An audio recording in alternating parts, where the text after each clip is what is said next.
আসসালামু আলাইকুম। আমাদের চ্যানেলে আপনাকে স্বাগতম। আপনার টিম বিল্ড আপ যত পারফেক্টলি হবে ততই কিন্তু আপনার স্কোয়াডটা শক্তিশালী হবে। ফলে অপোনেন্ট কিন্তু আপনার সাথে সহজে উইন হতে পারবে না। আপনার উইন রেশিও কিন্তু অনেক বেড়ে যাবে। আপনার গেম প্লেটাও সুন্দর হবে।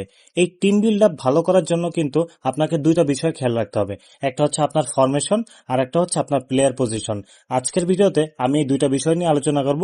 তো কথা না বাড়িয়ে চলুন ভিডিও শুরু করা যাক। প্রথমে আসি ফরমেশন নিয়ে।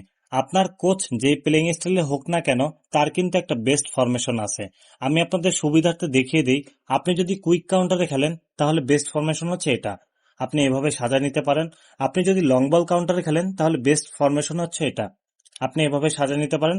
আপনি যদি পজিশন গেমে খেলেন তাহলে বেস্ট ফরমেশন হচ্ছে এটা। আপনি এভাবে সাজা নিতে পারেন। এখন আপনি যে ফরমেশনটা সাজাইছেন এটা কিন্তু আপনাকে নিয়মিত খেলতে হবে।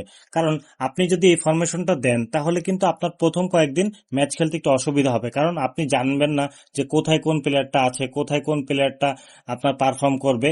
তো আপনি যখন হচ্ছে নিয়মিত খেলবেন, 15 দিন 1 মাস খেলবেন, তখন কিন্তু আপনার এই ফরমেশনটা ফুল মুখস্থ হয়ে যাবে, আপনার আয়ত্তে চলে আসবে। ফলে আপনি কিন্তু জানবেন যে আপনার কোন প্লেয়ারটা কোথায় পারফর্ম করবে। ঠিক আছে, এর ফলে হবে কি যে আপনি ভালোভাবে পাস করতে পারবেন, ভালোভাবে ডিফেন্স করতে পারবেন, ভালো করে অ্যাটাক করতে পারবেন। তো এই হচ্ছে ফরমেশনের বিষয়টা।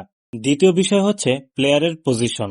আপনার গেম প্লে সুন্দর করতে চাইলে, আপনার প্রতিটা প্লেয়ারকে দিয়ে পারফর্ম করাতে চাইলে তাকে কিন্তু অবশ্যই তার প্লেইং স্টাইল অনুযায়ী সঠিক পজিশনটা জানতে হবে। ধরেন আপনি একটা সেন্টার ফরওয়ার্ডকে বসাইছেন যার প্লেইং স্টাইলে সে নিচে নেমে যাবে, সেক্ষেত্রে আপনার বল যখন আপনি অ্যাটাকিং এ যাবেন তখন কিন্তু আপনি তার থেকে কার্যকর পারফরমেন্স পাবেন না।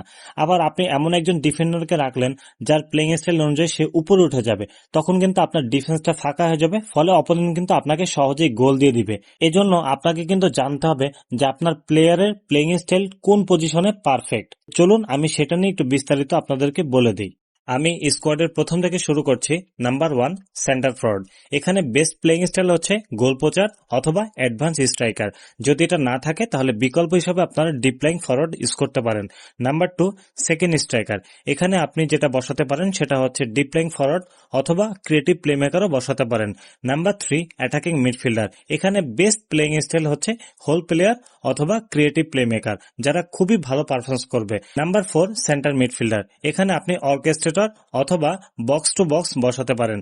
Number 5, defensive midfielder. এখানে বেস্ট প্লেইং স্টাইল হচ্ছে অ্যাঙ্করম্যান। Number 6, centre back. এখানে প্লেইং স্টাইল হচ্ছে বিল্ড আপ রাখতে হবে। যদি আপনার দুইটা বিল্ড আপ থাকে তাহলে পারফেক্ট, আর যদি বিল্ড আপ একটা থাকে তাহলে আরেকটা ডিস্ট্রয়ার বসাতে পারেন। নাম্বার 7, আপনার রাইট ব্যাক এবং লেফট ব্যাক। এখানে কিন্তু আপনাকে ডিফেন্সিভ ফুল ব্যাক রাখতে হবে। এরা কিন্তু খুবই ভালো পারফরমেন্স করে। অন্যথায় যদি আপনি অফেন্সিভ ফুল ব্যাক দেন তারা কিন্তু উপরে উঠে যাবে। নাম্বার 8, আপনার গোলকিপারটা যেমনই হোক সেটাই ভালো। তবে যদি অফেন্সিভ গোলকিপার হয় তাহলে একটু ভালো, কারণ তারা আগায় আসে। আর ডিফেন্সিভ গোলকিপার হলে সে জায়গাতেই দাঁড়ায় থাকে। তো বন্ধুরা, আমি হয়তো আপনাদেরকে পুরো বিষয়টা ক্লিয়ার করতে পারছি। আপনারা এভাবে বেস্ট ফরমেশন সাজাবেন, প্রতিটা প্লেয়ারে প্লেইং স্টাইল অনুযায়ী তার পজিশনে বসাবেন। আজ এতটুকুই। যদি ভিডিওটি ভালো লাগে তাহলে আমাদের চ্যানেলটি সাবস্ক্রাইব করে পাশে থাকবেন।